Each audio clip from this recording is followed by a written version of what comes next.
dari Prodi Keperawatan tingkat 1A dengan NIM 104020015 dari Politeknik Negeri Subang.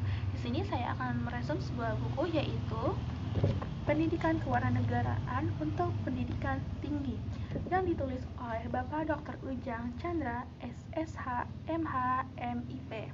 Mari kita bedah bukunya. Di bab 1, kita akan mempelajari orientasi terhadap pendidikan kewarganegaraan. Latar belakang pendidikan kewarganegaraan yaitu karena pendidikan nasional yang memiliki fungsi integrasi, yaitu mengembangkan kemampuan dan membentuk watak serta peradaban bangsa yang bermanfaat dalam rangka mencerdaskan kehidupan bangsa. Pengertian kewarganegaraan adalah pendidikan yang mencakup Undang-Undang Dasar Negara Republik Indonesia dan Bhinneka Tunggal Ika untuk membentuk manusia menjadi warga negara yang memiliki rasa kebangsaan dan cinta tanah air. Tujuannya pendidikan kewarganegaraan yaitu secara umum, secara khusus, lalu yang B-nya itu tujuan nasional. Undang-Undang Dasar 1945 pada alinea ke-4. Lanjut di bab 2, memahami identitas nasional sebagai karakter bangsa Indonesia. Identitas nasional merupakan suatu yang ditransmisikan dari masa lalu dan dirasakan sebagai kepemilikan bersama. Pancasila sebagai identitas nasional bangsa Indonesia digunakan sebagai arah petunjuk aktivitas kehidupan dalam segala hal atau segala bidang yang berkaitan sesuai tingkah laku dan tindakan harus dijiwai Pancasila. Pancasila sebagai identitas nasional.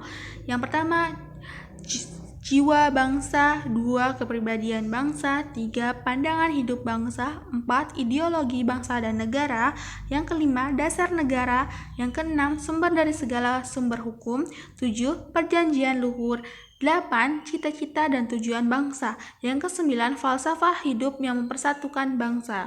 Lanjut di bab 3, memahami Pancasila sebagai ideologi bangsa dan negara. Ideologi adalah keseluruhan sistem berpikir, nilai-nilai, dan sikap dasar suatu kelompok sosial atau kebudayaan tertentu.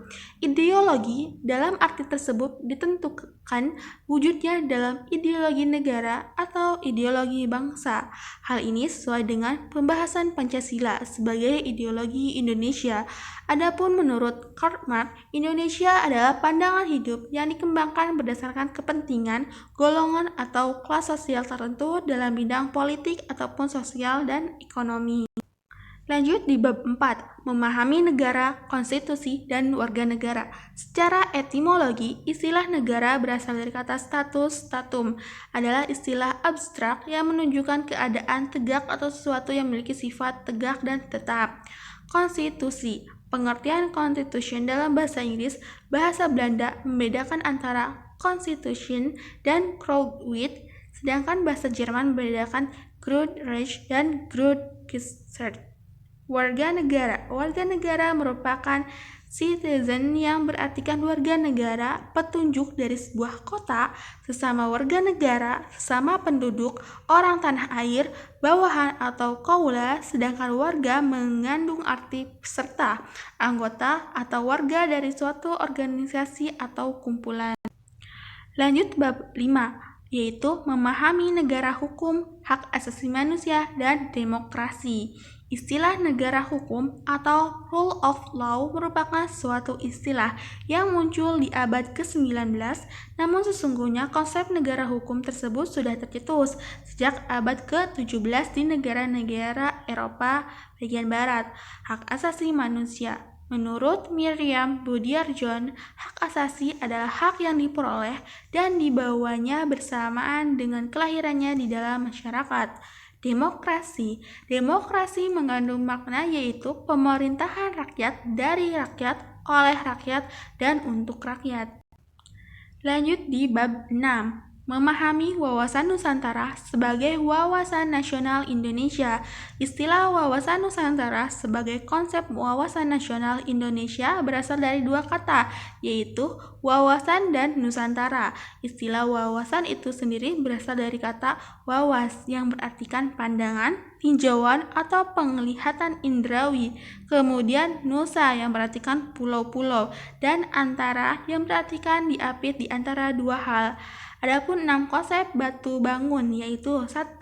Konsep persatuan dan kesatuan, 2. Konsep Bhinneka Tunggal Ika, 3. Konsep kebangsaan, 4. Konsep negara kebangsaan, 5. Konsep negara kepulauan, 6. Konsep geopolitik. Nah, lalu di bab terakhir yaitu bab 7, kita akan mempelajari memahami ketahanan nasional dan integrasi nasional Indonesia. Ketahanan nasional secara etimologi istilah ketahanan memiliki makna mampu, tahan, dan kuat, dapat menguasai diri, gigih, dan tidak mengenal menyerah. Adapun unsur-unsur ketahanan nasional yaitu yang pertama ketangguhan, keuletan, identitas, integrasi, dan ancaman. Landasan ketahanan nasional antara lain yaitu Pancasila sebagai landasan ideal. Yang kedua, UUD 1945 sebagai landasan konstitusional. Yang ketiga, landasan yuridis, yang mana ini dibagi dua, yaitu pertahanan negara dan sistem pemerintahan. Lalu selanjutnya ada landasan historis, lalu landasan visioner, lalu landasan konseptual, dan yang terakhir landasan doktrinal. Sekian dan terima kasih. Jangan lupa share, komen, and like. Sekian resume yang bisa saya sampaikan dari buku Pendidikan Kewarganegaraan untuk Perguruan Tinggi. Kurang lebihnya saya mohon maaf. Semoga bermanfaat. Jangan lupa like and comment. Akhir kalam, wassalamualaikum warahmatullahi wabarakatuh.